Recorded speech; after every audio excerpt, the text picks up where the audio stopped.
ഉൾപ്പെടെയുള്ള നേതാക്കളെ, സഹപ്രവർത്തകരെ, സുഹൃത്തുക്കളെ, ഈ കോരിച്ചൊരിയുന്ന മഴയത്തും തങ്ങളുടെ ഏറ്റവും കാലികമായ പ്രശ്നങ്ങൾ ഉയർത്തിപ്പിടിച്ചുകൊണ്ട് മത്സ്യത്തൊഴിലാളി കോൺഗ്രസ് നടത്തുന്ന ഈ രാജ്ഭവൻ മാർച്ച്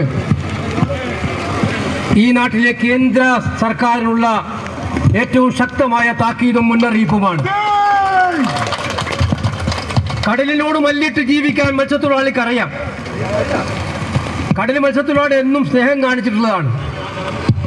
പക്ഷെ ഇന്ന് മത്സ്യത്തൊഴിലാളിക്ക് കടയിലും കരയിലും ജീവിക്കാൻ പറ്റാത്ത അവസ്ഥ ഉണ്ടാക്കുകയാണ് കേന്ദ്ര സർക്കാർ നയങ്ങളിലൂടെ എന്ന് പറയേണ്ടിയിരിക്കുന്നു. ബ്ലൂ എക്കോണമി നല്ല പേരാണ്. നമ്മൾ കടലിന്റെ മക്കൾക്ക് ഇഷ്ടമുള്ള നിറമാണ് നീല. ബ്ലൂ എക്കോണമി എന്നുള്ള നല്ല പേരിട്ടിട്ട്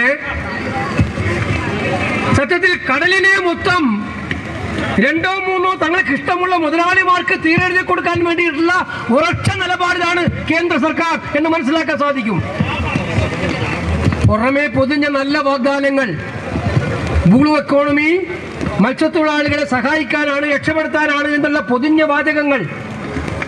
പക്ഷേ യഥാർത്ഥത്തിൽ റിയാലിറ്റിയിലേക്ക് കണ്ണുനോക്കുമ്പോൾ നമുക്ക് മനസ്സിലാക്കാൻ സാധിക്കും ഇത് മത്സ്യത്തൊഴിലാളിക്ക് വേണ്ടി ഒരുക്കി വെച്ച വൻ കെണിയാണ് എന്നുള്ള കാര്യം നമുക്ക് ബോധ്യപ്പെടുമെന്നുള്ളതാണ് സത്യം.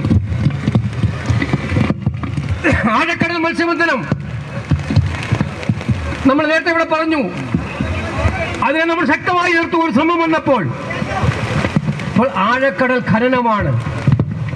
ഇന്ത്യൻ പാർലമെന്റിൽ മത്സ്യത്തൊഴിലാളികൾക്ക് വേണ്ടി മാത്രമായിട്ടൊരു സഭ ഈ കഴിഞ്ഞ സഭയിൽ ഉണ്ടാക്കി പ്രത്യേക ശ്രദ്ധ ക്ഷണിക്കലിലൂടെ നടത്തുകയുണ്ടായി. നമ്മൾ അന്ന് കേന്ദ്രമന്ത്രിമാരുടെ മുഖത്ത് നോക്കി നമ്മൾ പറഞ്ഞു, നിങ്ങൾ ഉദ്ദേശിക്കുന്ന എന്താണ്? വൻ കമ്പനികളെ കടലിലേക്ക് ക്ഷണിച്ചു കൊണ്ടുവന്ന് കടലിലെ മണൽ ഖനനം ചെയ്യാനുള്ള തീരുമാനം ആരെയാണ് ബാധിക്കാൻ പോകുന്നത്? പാരിസ്ഥിതികമായ പഠനം നടത്തിയിട്ടില്ല. ഇപ്പൊ പറയുന്ന എന്താണ്? കമ്പനി, ഈ ടെൻഡർ എടുക്കുന്ന കമ്പനി പാരിസ്ഥിതിക പഠനം നടത്തി അവർ റിപ്പോർട്ട് കൊടുക്കുമെന്നാണ് പറയുന്നത്. നമ്മൾ സമരം ചെയ്തപ്പോൾ അവർ തൽക്കാലത്തൊക്കെ നിർത്തിവെച്ചു ടെൻഡർ. തണുത്തപ്പോൾ ഇപ്പോൾ ടെൻഡർ പുനഃസ്ഥാപിച്ചിട്ട് അത് കൊടുക്കാൻ വേണ്ടി പോവാണ്. ഒരു കാര്യം മാത്രമേ കേന്ദ്ര സർക്കാരിനോട് പറയാൻ ഞാൻ ആഗ്രഹിക്കുന്നുള്ളൂ. മത്സ്യത്തൊഴിലാളിയെ പരീക്ഷിക്കാൻ നിങ്ങൾ നോക്കണ്ട എന്നുള്ളതാണ് എനിക്ക് നിങ്ങളോട് പറയാനായിട്ടുള്ളത്. നിങ്ങൾ അങ്ങനെ ഈ സമൂഹത്തെ നിങ്ങൾ അവർ ആത്മാർത്ഥമായി നിൽക്കുന്നവരാണ്. സർക്കാരിനൊപ്പം ഞാൻ പറയാറുണ്ടല്ലോ, നമ്മളെല്ലായ്പ്പോഴും കടൽ, ഞാനന്ന് പാർലമെന്റിൽ പറഞ്ഞ കാര്യമാണത്. കേരളം പ്രളയത്തിൽ മുങ്ങിയപ്പോൾ നേവി വന്നു, മറ്റ് ഏജൻസികളെല്ലാം വന്നു. ഞാൻ അവരൊന്നും കുറച്ച് കാണുന്നില്ല. പക്ഷേ ജീവൻ രക്ഷപ്പെടുത്താൻ ഈ പാവപ്പെട്ട മത്സ്യത്തൊഴിലാളി വേണ്ടി വന്നു എന്നുള്ളതാണ് അന്ന് കണ്ട യാഥാർത്ഥ്യം. തങ്ങളുടെ അന്നം നോക്കാതെ, തങ്ങളുടെ വരുമാനം നോക്കാതെ അന്നവർ ഓടി രക്ഷപ്പെടുത്താൻ വേണ്ടി. കേരളത്തിലെ സൈന്യമെന്ന് നമ്മൾ അവരെ വിളിച്ചു. പക്ഷെ ആ സൈന്യത്തിന്റെ ജീവിതം ഇന്ന് എത്രമാത്രം ദുഷ്കരമാണ്. അതുകൊണ്ട് ഈ ആഴക്കടൽ ഖനനം, അതുപോലെ വന്യാനങ്ങളെ കൊണ്ടുവരാനുള്ള പുറപ്പാട് പുതിയ ബ്ലൂ എക്കോണമിയുടെ ഭാഗമായിട്ട് ഇപ്പോൾ തന്നെ ആവശ്യത്തിന് യാനങ്ങളില്ലേ. 50% സബ്സിഡിയാണ് കൊടുക്കാൻ വേണ്ടി പോകുന്നതാണ് മനസ്സിലാക്കേണ്ടത്. പാവപ്പെട്ട മത്സ്യത്തൊഴിലാളികൾക്ക് കൊച്ചു വെള്ളം വാങ്ങാൻ വേണ്ടി കടമുണ്ടായി 25% സബ്സിഡി ഉണ്ടായിരുന്നു. അവരാണ് മത്സ്യബന്ധനം കൊടുത്തുകൊണ്ടിരുന്നത്. ആ സബ്സിഡി പോലും ഇപ്പം നിർത്തലാക്കി കളഞ്ഞു. അത് പിണറായിയുടെ മത്സ്യത്തൊഴിലാളിയുടെ സ്നേഹമാണ്. ഞാൻ അതിലേക്ക് വരാം. മത്സ്യത്തൊഴിലാളികളെ സഹകരണ സംഘങ്ങൾക്ക് യാനങ്ങൾ നടത്താൻ ഉത്തരവാദിത്തം കൊടുക്കണമെന്നായിരുന്നു നമ്മുടെ നിലപാട്. മത്സ്യത്തൊഴിലാളികൾ അവർ നടത്തുന്ന സംഘങ്ങൾക്ക് യാനങ്ങൾ നടത്താനുള്ള സംവാദം കൊടുക്കണം, സബ്സിഡി കൊടുക്കണം. അതിന് പകരം വൻ കോർപ്പറേറ്റ് ഭീമന്മാരെ ഈ കടലിൽ കൊണ്ടുവരാണ്, വൻ യാനങ്ങൾ കൊണ്ടുവരാണ്. ഇപ്പോൾ തന്നെ ആവശ്യത്തിന് 3 ഇരട്ടി യാനങ്ങളുണ്ട് കടലിൽ. മത്സ്യം പിടിക്കാനുള്ള മത്സ്യസമ്പത്ത് നമുക്കറിയാം. 51 ലക്ഷം ടൺ മത്സ്യം കിട്ടുമ്പോൾ അതിനെ 3 ഇരട്ടി പിടിക്കാനുള്ള യാനങ്ങൾ ഇന്ന് നമ്മൾ കടലിലുണ്ട്. അതുണ്ടായിരിക്കെ വൻ യാനങ്ങൾ അഡാനിയെ പോലെ, അംബാനിയെ പോലെയുള്ളവർക്ക് മാത്രം വരാൻ പറ്റുന്ന രീതിയിലേക്ക് ഈ ബ്ലൂ എക്കോണമിയെ മാറ്റിയെടുത്തുകൊണ്ട് ഈ കടലിനെ മുഴുവൻ അവർക്ക് വിൽക്കാനുള്ള സമീപനമാണ്. ഇത് നമുക്ക് അനുകൂലിക്കാൻ കഴിയുമോ? മത്സ്യത്തൊഴിലാളി ജീവിത യാഥാർത്ഥ്യങ്ങൾ മനസ്സിലാക്കണം കേന്ദ്ര സർക്കാർ. പ്രസംഗിച്ചാൽ പോരാ, യാഥാർത്ഥ്യങ്ങളിലേക്ക് പോകണം. അപ്പൊ തീരദേശത്തെ ജനങ്ങളെ മുഴുവൻ രക്ഷപ്പെടുത്താനല്ല നിങ്ങൾ ശ്രമിക്കുന്നത്, അവരെ കഷ്ടപ്പെടുത്താനാണ്. ഇത് അനുവദിക്കാനും പറ്റുന്ന പ്രശ്നമില്ല എന്ന് ഇന്ത്യൻ നാഷണൽ കോൺഗ്രസ് ഉറച്ചു പ്രഖ്യാപിക്കാൻ ആഗ്രഹിക്കുകയാണ്.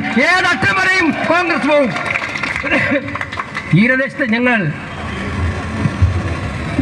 അവരെ നിങ്ങളെല്ലാം ബലിയാടാക്കാൻ തീരുമാനിക്കും. ഈ തിരുവനന്തപുരത്ത് നമുക്ക് എല്ലാവർക്കും അറിയാമല്ലോ, പോർട്ട് വന്നു. ഞങ്ങളാരും പോർട്ട് വേണം നാട്ടിന്. പക്ഷെ മത്സ്യത്തൊഴിലാളിയുടെ നെഞ്ചത്ത് കയറ്റിയിട്ടല്ല പോർട്ട് കൊണ്ടുവരേണ്ടത്.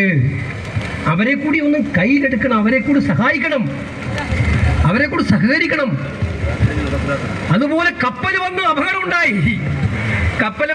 ഇപ്പൊ സ്ഥിതി എന്താണ്?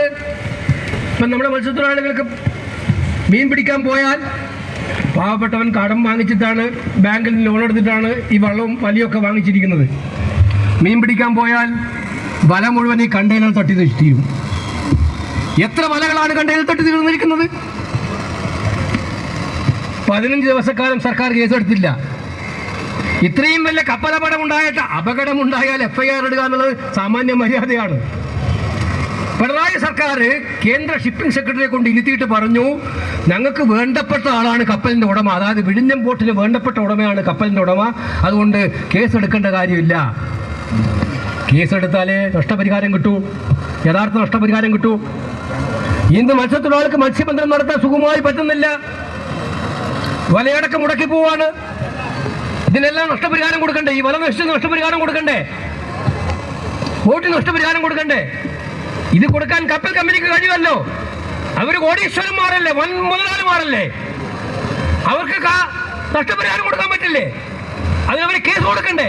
15 ദിവസക്കാലം കേസ് കൊടുക്കാതെ തങ്ങൾക്ക് ഏറ്റവും പ്രിയപ്പെട്ടവനാണ് എന്നുള്ള മിനുട്സ് രേഖപ്പെടുത്തി നമ്മുടെ കേരള ചീഫ് സെക്രട്ടറി.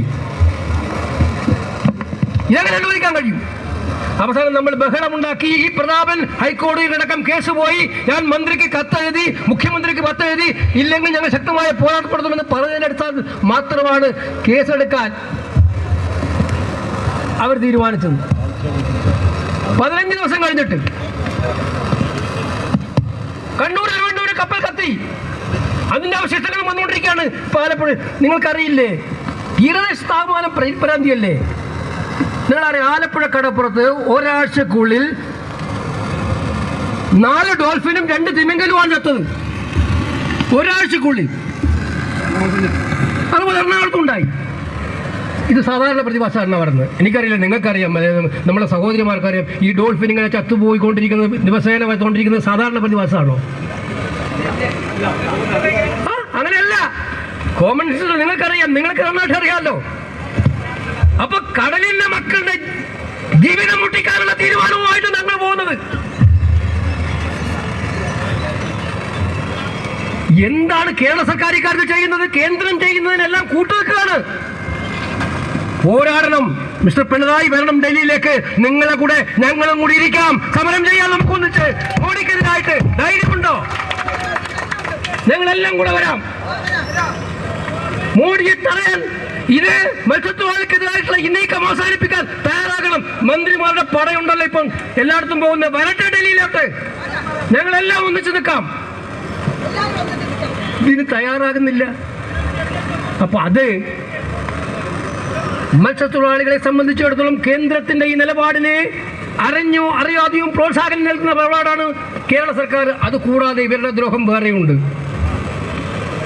ഇപ്പം ഞാൻ വരുമ്പോൾ കണ്ട ഒരു വീഡിയോ, PR മത്സ്യത്തൊഴിലാളികൾക്ക് വേണ്ടിയിട്ടൊക്കെ ഫ്ലാറ്റിന്, അതൊക്കെ അറിയില്ല, നിങ്ങൾ കണ്ടിട്ടുണ്ടോന്ന് ആ പരസ്യം? ഇവിടെ തിരുവനന്തപുരം